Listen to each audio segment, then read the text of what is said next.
As a woman, I'm about to betray my entire gender by revealing these 7 psychological tricks that make us sexually obsessed. Look, we don't plan to become addicted to a man, but when he does these specific things, our brain chemistry literally changes. Suddenly, we're texting him first at 2 a.m., canceling plans with friends just to see him, fantasizing about him during work meetings. Other women will hate me for exposing this, but men deserve to know what actually happens inside our minds when a man truly understands female psychology. Before I reveal these secrets that will fundamentally change how women respond to you, I need you to do something for me. Hit that like button right now because what I'm about to share goes against everything society tells you about attraction. And if you want to become the kind of man women can't stop thinking about, subscribe and turn on notifications. Trust me, the men who understand these principles never struggle with female attention again. Now, drop a comment below telling me which city you're watching from. I'm curious to see how far this message reaches. Let me be completely honest with you. I'm a woman. I understand how we think, how we feel, and more importantly, what makes us lose control around certain men. And I'm tired of watching good men fail with women simply because nobody ever told them the truth. So today, I'm pulling back the curtain on female psychology in a way most women would never dare to do. Here's what most men don't understand. We don't fall for the obvious. We don't become obsessed with the guy who tries the hardest or spends the most money. Number. We become addicted to the man who triggers something primal in us, something we can't explain to our friends, something that keeps us awake at night, replaying every moment we spent with him. I'm going to walk you through exactly what creates that obsession. These aren't pickup lines or manipulation tactics. These are psychological principles rooted in how female attraction actually works. And when you understand them, you'll never look at interactions with women the same way again. The first psychological trigger that makes women sexually obsessed is something I call controlled physical unpredictability. Most men make one of 2 mistakes with touch. Either they never touch us at all, staying in the safe zone of polite distance, or they touch too much, too predictably, in ways that feel desperate or rehearsed. Both kill attraction instantly. But the man who understands controlled physical unpredictability, he becomes impossible to forget. Here's what happens in our minds. When a man's touch is unpredictable, strategic, and controlled, it keeps us in a constant state of anticipation. We never know when it's coming, which makes every instance electric. Let me paint you a picture of what this looks like. Imagine you're sitting across from a woman at dinner. The conversation is flowing, she's laughing, engaged, present. Most men would either keep their hands to themselves the entire night or reach across the table multiple times in predictable ways. But you wait. You let the tension build. Then, at a moment when she's mid-sentence, telling you something she's passionate about, you slowly reach across and gently touch her wrist. Just for 2 seconds. Your fingers barely graze her skin. Then you pull back and continue listening as if nothing happened. What just occurred in her nervous system? Her brain registered that touch as significant because it was unexpected, brief, and confident. She wasn't prepared for it, which means her logical mind couldn't filter it. It went straight to her emotional center. And now, she's wondering when you'll touch her again. That wondering, that anticipation, that's where obsession begins. But here's the key. The touch must be confident and deliberate, not apologetic. When you touch her, you're not asking for permission with your energy. You're simply doing it because it felt natural in that moment. There's no hesitation, no second guessing. You touch, you withdraw, you continue being present. Let me tell you what we feel when a man does this correctly. Our skin becomes hyper-aware. Suddenly, we're noticing everything about your hands, the way they move when you talk, the strength in your fingers, the temperature of your skin. We start imagining those hands on other parts of our body, and we can't help it. It's not a conscious choice. It's a biological response. Now, let me give you another example. You're walking together through a crowded space. Instead of walking ahead of her or beside her without awareness, you place your hand on the small of her back to guide her through the crowd. But here's the detail that matters. Your hand is firm, present, protective, not tentative. You're not asking if it's okay. You're leading with quiet authority. Then, once you're through the crowd, you remove your hand completely. You don't let it linger awkwardly. You guided her, and now you've given her space again. What's happening in her mind? She felt protected, she felt your strength, and she felt your control, both in the touch and in the release. That balance between presence and space is intoxicating to women. Most men don't understand this. They think more touch equals more attraction, but it's the opposite. Strategic, unpredictable, controlled touch creates far more sexual tension than constant physical contact ever could. Another scenario. You're sitting next to each other, maybe on a couch or in a car. The conversation takes a playful turn. She teases you about something. Instead of responding verbally, you reach over and lightly brush a strand of hair away from her face. Your fingers barely touch her cheek. You hold eye contact for just a moment. Then you smile and look away, continuing the conversation as if that intimate gesture was the most natural thing in the world. In that instant, we feel seen. We feel desired. But more importantly, we feel like you're in complete control of yourself. You're not fumbling. You're not nervous. You're deliberate. And that confidence is what transforms casual attraction into obsession. Here's what I need you to understand. Every time you touch a woman with this kind of controlled unpredictability, you're creating a memory in her nervous system. Hours later, when she's alone, she'll replay those moments. She'll remember the way your hand felt on her wrist, on her back, on her face, and she'll crave more of it. That craving is what makes women reach out first, initiate plans, and think about you constantly. But remember, this only works when the touch is calibrated correctly. Too aggressive, and you'll make her uncomfortable. Too hesitant, and you'll seem uncertain. The sweet spot is confident, brief, and timed perfectly with emotional peaks in the conversation. That's when touch bypasses her logical filters and speaks directly to her desire. The second trigger is what I call silent, dominant presence. Let me be very clear about something. Women are not attracted to men who try to prove their dominance through loudness, aggression, or showing off. That's not dominance. That's insecurity dressed up as confidence. Real dominance is silent. It's felt, not announced. And when a man carries this energy, we become completely captivated. Silent, dominant presence is about how you occupy space, how you move, how you speak, and most importantly, how you don't react to tests or emotional turbulence. Let me break this down in a way that will change how you show up around women. First, let's talk about physical space. When you enter a room, do you shrink into yourself, trying not to take up too much space?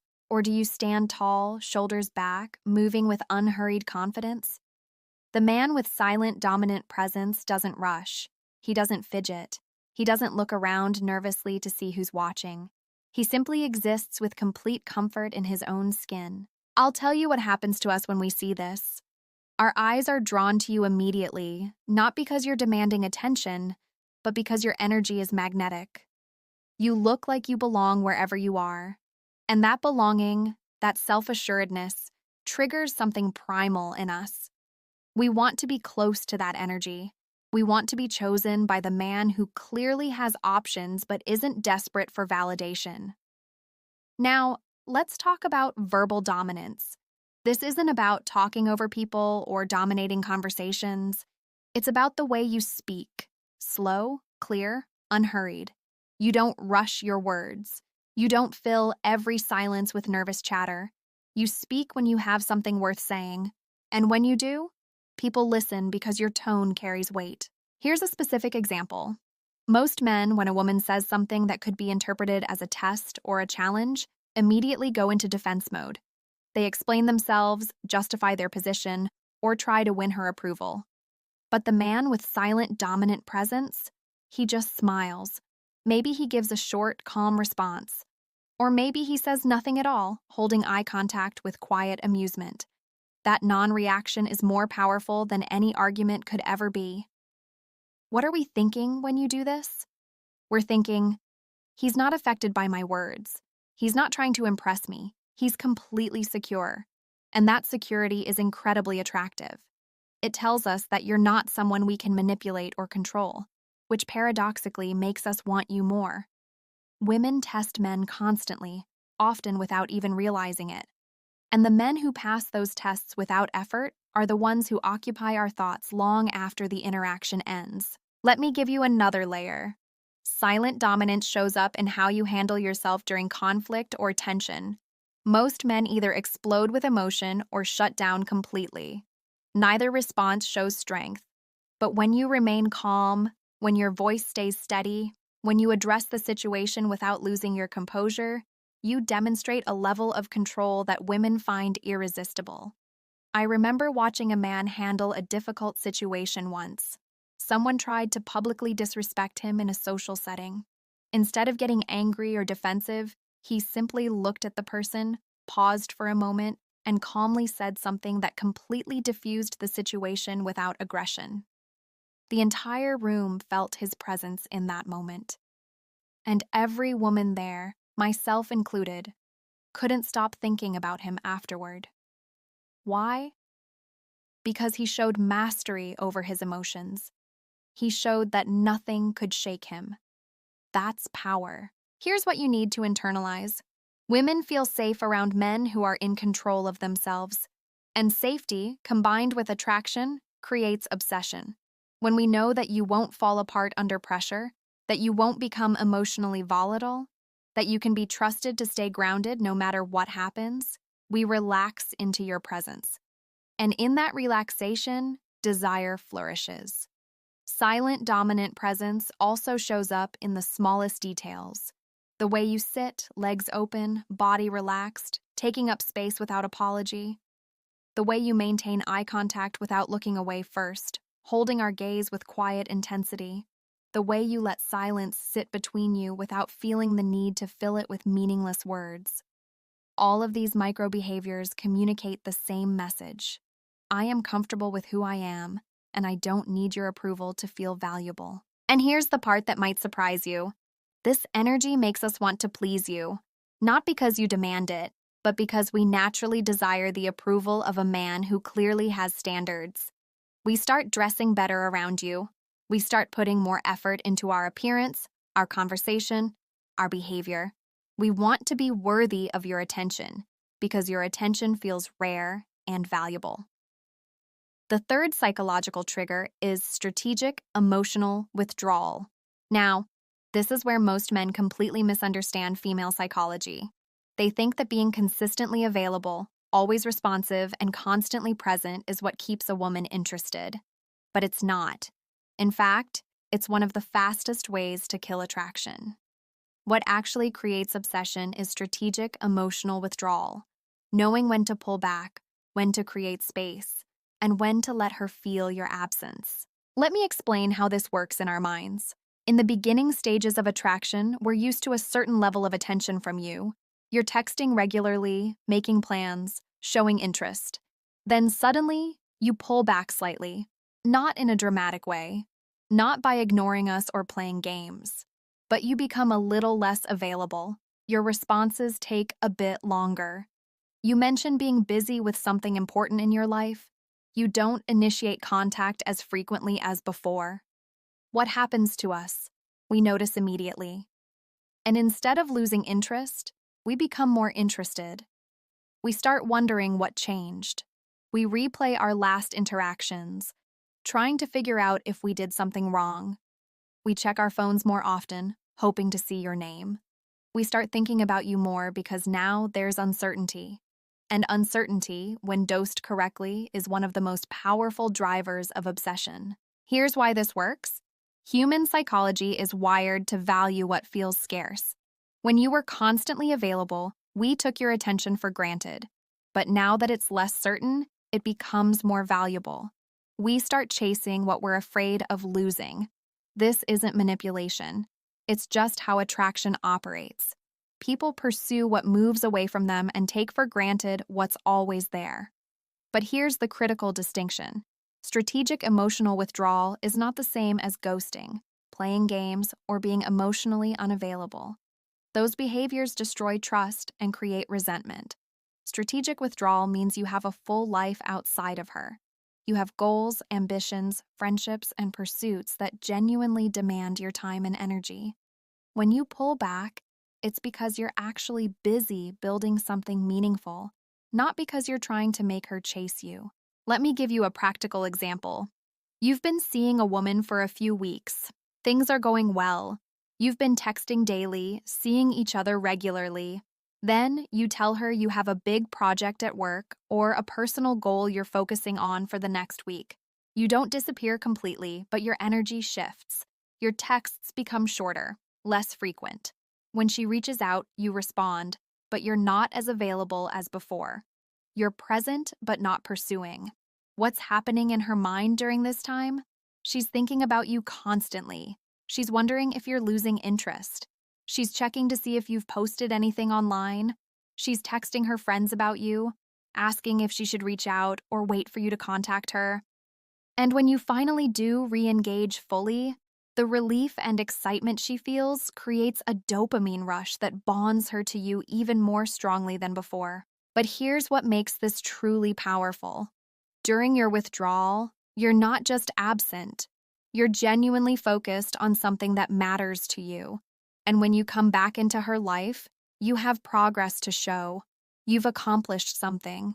You've grown. You've become more interesting. This shows her that your life doesn't revolve around her, which paradoxically makes her want to revolve around you. Another key aspect of strategic withdrawal is emotional availability versus emotional dependence. You can be emotionally present when you're together, listening, connecting, being vulnerable in appropriate ways. But you never become emotionally dependent on her for your happiness, validation, or sense of self-worth. You're happy with or without her. She enhances your life, but doesn't define it. That independence is magnetic. I'll tell you what we fear most. We fear becoming involved with a man who has no life of his own, whose entire existence centers around us. That pressure is suffocating. But when we meet a man who has his own mission, his own purpose, his own world that we're invited into but don't control, we feel both drawn to him and desperate to secure our place in his life. That's when we start pursuing, initiating, and investing far more than we normally would. Here's one more critical point. Strategic withdrawal also includes emotional composure during conflicts or emotional moments.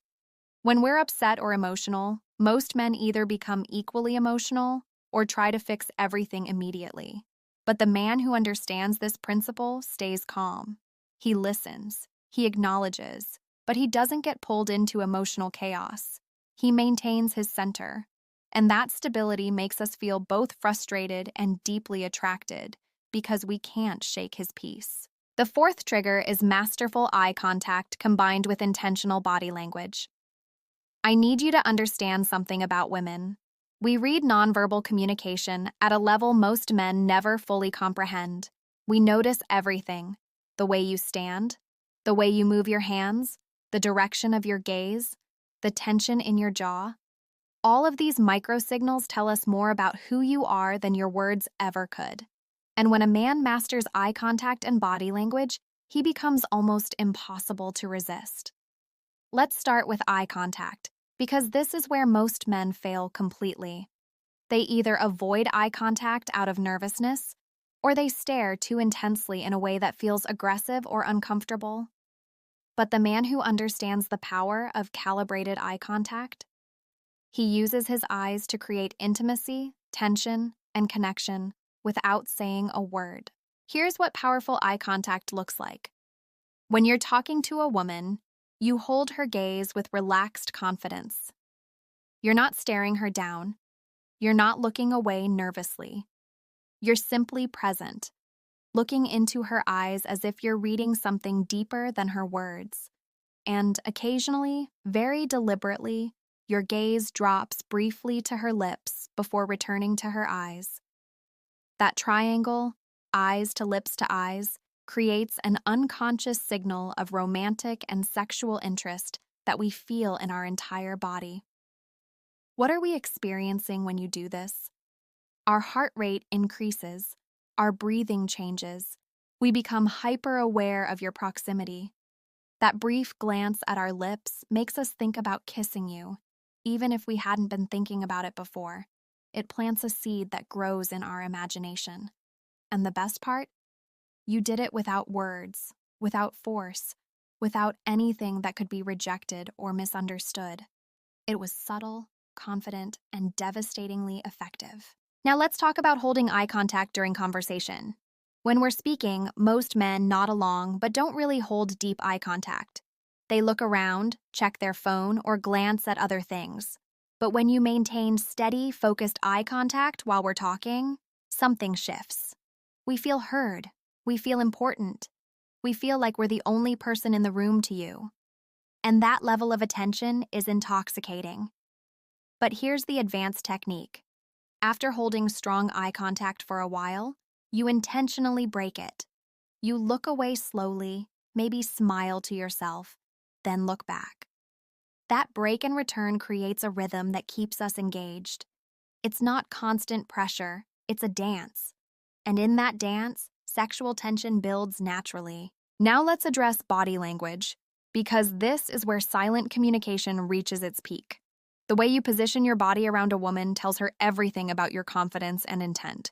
When you stand or sit facing her directly, with an open posture, shoulders back, chest slightly forward, you project strength and interest.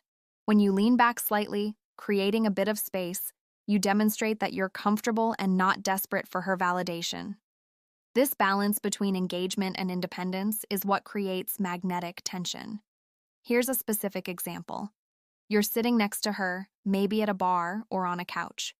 Instead of angling your entire body toward her like most men do, you sit with your body slightly open to the room, but your head turned toward her. This communicates, I'm interested in you, but I'm also comfortable in this space. I'm not desperate for your attention. That subtle difference in positioning completely changes the dynamic. Another powerful move is the strategic touch we discussed earlier, but combined with body language. When you lean in to speak to her in a loud environment, you don't just lean your head. You lean your entire upper body, closing the distance between you, creating an intimate bubble that excludes everyone else. Your hand might naturally rest on her lower back, or the space behind her on the couch, not touching but present, creating a sense of protective proximity. Then, after you've said what you need to say, you lean back out, returning to your relaxed posture. That movement in and out creates anticipation and keeps her wanting more closeness. Let me tell you what's happening in our bodies when you master this. We become intensely aware of the space between us. We start leaning toward you without realizing it.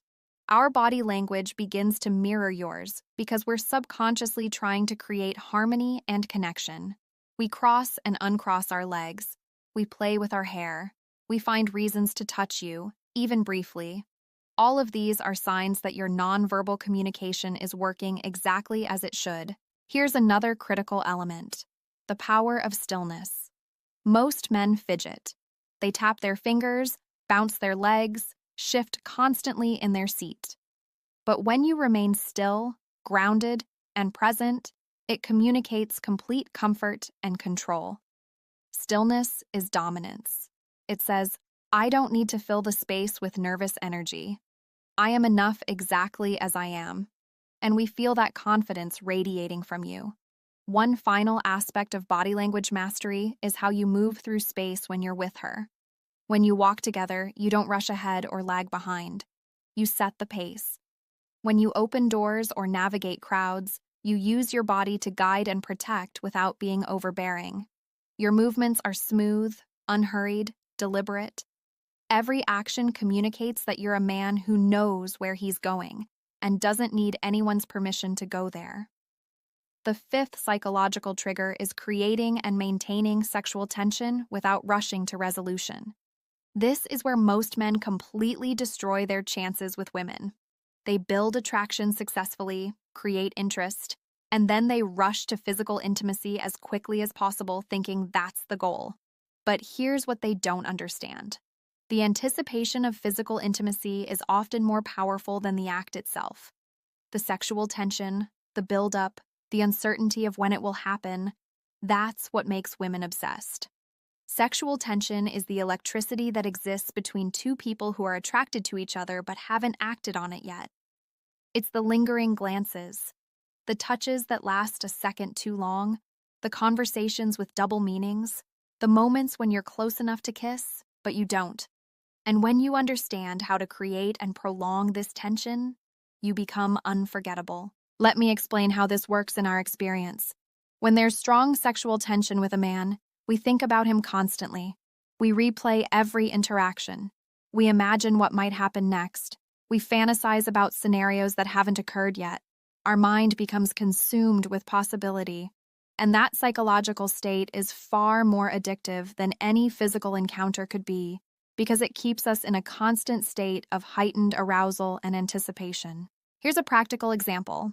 You're on a date. The conversation is flowing. You've been using eye contact, strategic touch, and body language to build attraction. At one point, there's a natural pause in the conversation. You're sitting close to her. The moment feels charged. Most men would lean in and try to kiss her right then. But you don't. Instead, you hold her gaze for a moment longer than comfortable, smile slightly, then look away and change the subject completely.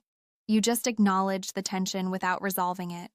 And that drives us absolutely crazy in the best way. What's happening in her mind? She was ready for the kiss. She wanted it. And you didn't give it to her.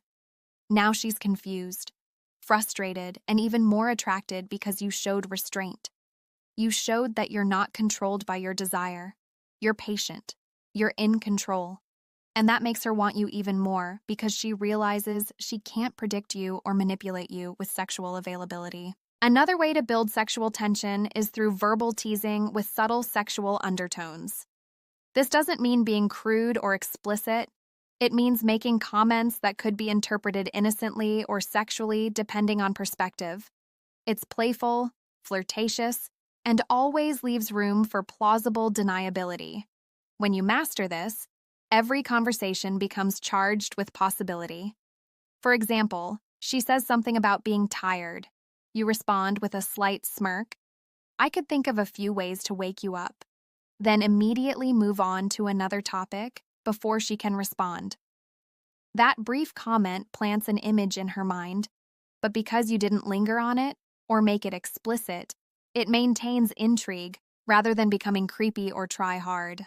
Here's what I need you to understand about sexual tension. It's sustained through escalation and withdrawal. You escalate the intimacy slightly, then you pull back. You create closeness, then you create space. This push-pull dynamic keeps her emotionally invested because she never quite knows what's coming next. She can't settle into comfort or complacency. She's always slightly off balance, and that uncertainty keeps her thinking about you constantly. Let me give you another scenario. You're at her place or she's at yours. You've been physically close, maybe cuddling or making out. The sexual tension is obvious, but instead of pushing for more, you stop. You say something like, I should probably go, or we should slow down. Not because you're playing games, but because you genuinely value building anticipation more than rushing into physical intimacy. You leave her wanting more. You leave while she's still in a state of high arousal and desire. What happens after you leave? She can't stop thinking about you. She's frustrated in the most delicious way. She's wondering why you stopped. She's questioning if she did something wrong or if you're not interested. And all of that mental activity keeps you at the center of her thoughts. The next time you see her, that unresolved tension will have built to an almost unbearable level, making the eventual physical intimacy far more intense and memorable.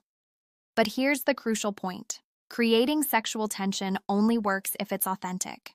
If you're holding back purely as a manipulation tactic, women will sense that, and it will backfire. The reason this works is because you genuinely value connection and anticipation over instant gratification. You're comfortable delaying satisfaction because you understand that the journey is as important as the destination. That patience and self-control is what makes you different from every other man she's encountered. The sixth trigger is strategic unpredictability in behavior and emotion. Women are pattern recognition machines. We analyze everything you do, looking for consistency, reliability, and predictability. And while stability is important for long-term relationships, in the attraction phase, too much predictability kills desire. When we can predict everything you're going to do, say, or feel, you become boring. But when you remain slightly unpredictable, when we can never quite figure you out completely, you become fascinating. You become a puzzle we need to solve. Strategic unpredictability means you don't follow the script that most men follow. You don't always respond to texts immediately. Sometimes you're available, sometimes you're busy, sometimes you're deeply focused on her. Other times you're clearly invested in your own pursuits. Sometimes you're serious and intense, other times you're playful and lighthearted. This variance in your behavior keeps us engaged because we can never quite pin you down. Let me give you a concrete example. Most men, once they like a woman, become completely consistent in their attention. They text good morning every day. They always respond quickly. They always agree to plans. They become predictable. But the man who understands unpredictability doesn't fall into that pattern.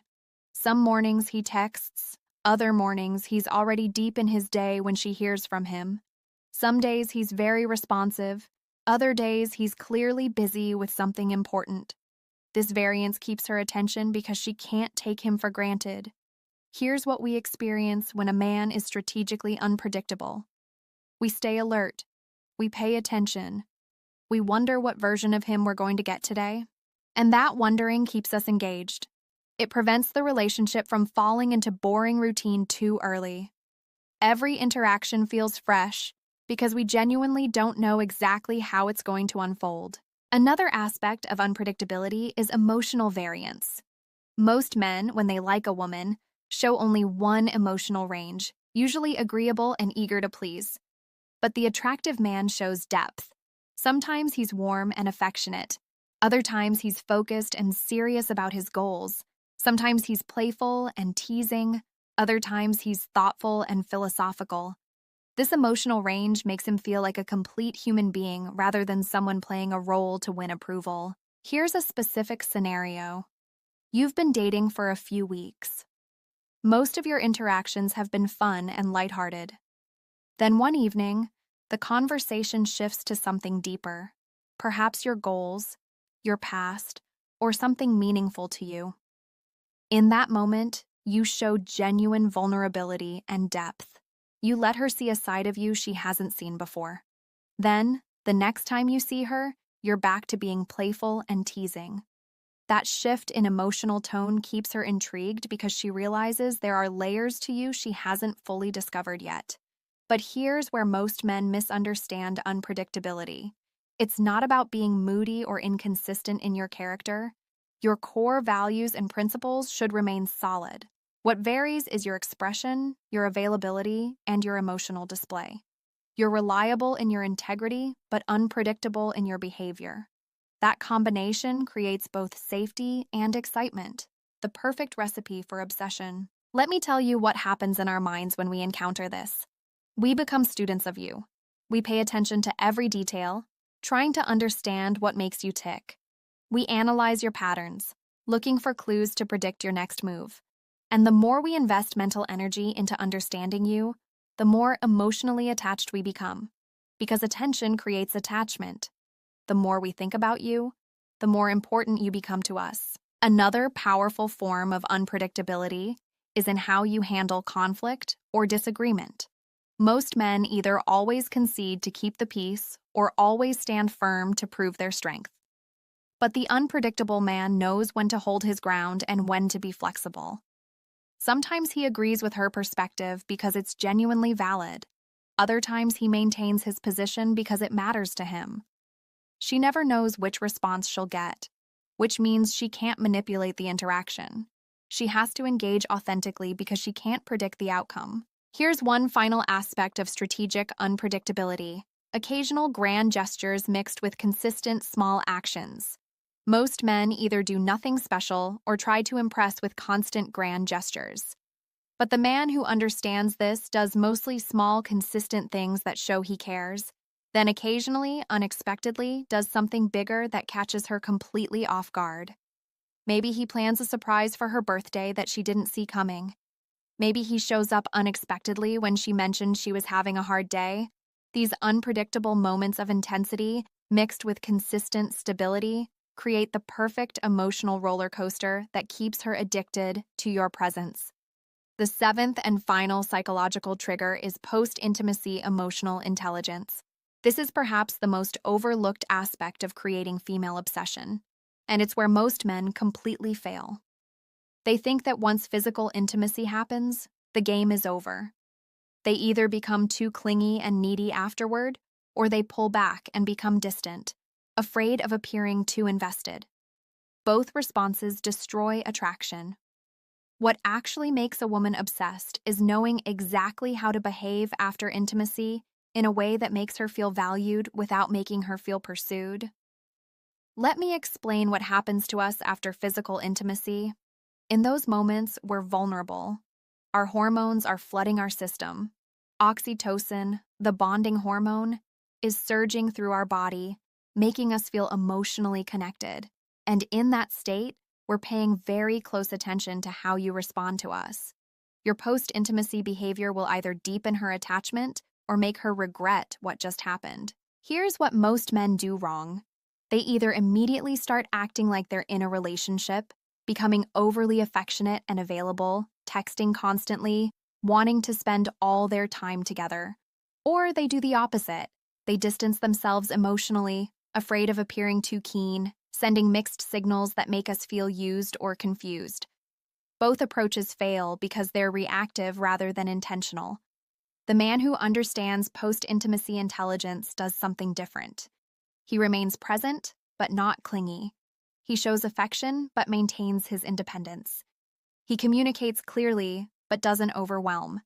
He makes her feel valued without making her feel pursued. This delicate balance is what transforms physical intimacy into emotional obsession. Let me give you a practical example. After spending the night together, instead of immediately planning your next 5 dates or texting her constantly the next day, you strike a balance. You message her something genuine and warm, but brief. Something like, "Last night was incredible. Hope your day is going well." Then you go about your day. You don't disappear, but you don't hover either. You're present, but not desperate. What's happening in her mind? She's relieved that you're not acting weird or distant. She's pleased that you acknowledged the intimacy positively. But she's also slightly uncertain because you're not overwhelming her with attention. That uncertainty keeps her thinking about you. She wonders when she'll hear from you again. She checks her phone more often. She starts planning what she'll say when you do reach out. Your measured response created space for her to chase, rather than you doing all the pursuing. Another crucial aspect of post-intimacy intelligence is physical affection without neediness. When you're together after being intimate, you're comfortable showing affection, touching her, being close. But you're not constantly seeking reassurance or validation. You don't ask, "What are you thinking?" or "Do you still like me?" You simply exist confidently, showing care without desperation. This confidence in your own value makes her feel safe to develop deeper feelings without fear that you'll become clingy or dependent. Here's what we need from men after intimacy: consistency without pressure. We need to know that you still respect us, that the intimacy meant something beyond just physical satisfaction, but we also need space to process our own feelings without being overwhelmed by yours. The man who can provide that balance becomes irreplaceable in our minds. Let me share another critical element. After intimacy, never, and I mean never, immediately change your behavior patterns dramatically. If you were seeing her twice a week before, don't suddenly want to see her every day. If you were texting with normal frequency before, don't suddenly start texting constantly. Maintain the rhythm that created attraction in the first place. Consistency in your behavior shows emotional stability, which makes us trust you more deeply. But here's the part that creates obsession. Occasionally, after intimacy, you create moments of unexpected tenderness or thoughtfulness that catch her off guard. Maybe a few days later, you send her a song that reminds you of her. Maybe you bring up something she mentioned weeks ago that you remembered. These small acts show that you're genuinely invested in her as a person, not just her body. They demonstrate emotional intelligence and depth that most men never show. What's happening in her mind when you do this? She's realizing that you're different. You're not treating her like a conquest or acting weird after getting physical. You're treating her like someone valuable while maintaining your own sense of self. That combination is rare, and rare things become obsessions. One final point about post-intimacy behavior. Never use physical intimacy as leverage or as a reason to suddenly have expectations. Don't say things like, "So where is this going?" or "Are we exclusive now?" immediately after. Let the relationship develop naturally. Your calm, patient approach to the progression shows maturity and confidence. It shows you're not desperate to lock her down, which paradoxically makes her want to lock you down. Here's the ultimate truth about post-intimacy intelligence. It's not about manipulating her feelings. It's about being emotionally mature enough to handle intimacy without losing yourself. It's about valuing connection without becoming desperate for it. It's about showing care without sacrificing your independence. When you master this balance, something powerful happens. She realizes she's found a man who can be both intimate and independent, both caring and self-sufficient, both present and patient. And that realization makes her want to secure your commitment before another woman recognizes your value. Now listen carefully, because this is important. Everything I've shared with you today isn't theory, it's reality. These 7 psychological triggers are what actually make women become sexually obsessed with certain men. And the reason most men never experience this level of female attraction isn't because they're not good enough. It's because nobody ever taught them how female psychology actually works. You can be the most successful man in the world, the most physically attractive, the most financially stable, but if you don't understand these principles, you'll continue to struggle with women. Because attraction isn't logical, it's psychological, it's emotional, it's primal, and when you learn to trigger it correctly, everything changes. So here's what I need you to do right now. If this video opened your eyes to how female attraction really works, hit that like button. Show me that this message resonated with you. Because the more engagement this video gets, the more men I can reach with this truth. And every man deserves to understand this. Next, subscribe to this channel and turn on notifications.